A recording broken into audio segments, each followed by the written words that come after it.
வலியற்ற varicose vein சிகிச்சை எளிய 30 நிமிட செயல்முறை 7209487335. திருவாரூர் மாவட்டம் கொரடாச்சேரி, வரம்பியம், நீடாமங்கலம் உள்ளிட்ட பகுதிகளில் தொடர் கனமழையின் காரணமாக அறுவடைக்கு தயாராக இருந்த நெற்பயிர்கள் மழைநீரில் சாய்ந்து சேதமாகியுள்ளதால் விவசாயிகள் வேதனை அடைந்துள்ளனர்.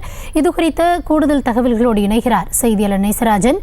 வணக்கம் நேசராஜன், இது தொடர்பாக விவசாயிகள் தரப்பிலிருந்து கூறப்படுவது என்ன? விரிவான தகவல். கௌதமி, திருவாரூர் மாவட்டத்தில் இந்த ஆண்டு 20,000 ஏக்கர் பரப்பளவில் கோடை நெல் சாகுபடி பணிகளில் விவசாயிகள் தீவிரமாக ஈடுபட்டு வருகின்றனர்.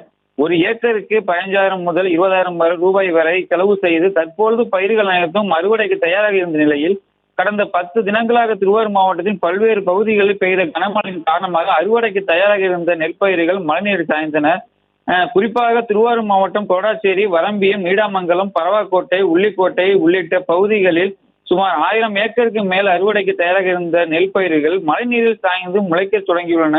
இதனால் விவசாயிகள் மிகப்பெரிய வேதனை அடைந்துள்ளனர். உடனடியாக வேளாண் துறை மற்றும் வருவாய்த்துறை அதிகாரிகள் பாதிக்கப்பட்ட இடங்களுக்கு நேரடியாக சென்று ஆய்வு செய்து பாதிக்கப்பட்ட விவசாயிகளுக்கு கூடுதல் நிவாரணம் வழங்க நடவடிக்கை எடுக்க வேண்டும். அப்படி செய்தால்தான் அடுத்த கட்ட சாகுபடி பணிகளை மேற்கொள்ள முடியும். எனவே உரிய நிவாரணம் வழங்க நடவடிக்கை எடுக்க வேண்டும் என விவசாயிகள் தமிழக அரசுக்கு கோரிக்கை விடுத்துள்ளனர். கௌதமி, வலியற்ற வெரிகோஸ் வெயின் சிகிச்சை எளிய 30 நிமிட செயல்முறை 7209487335.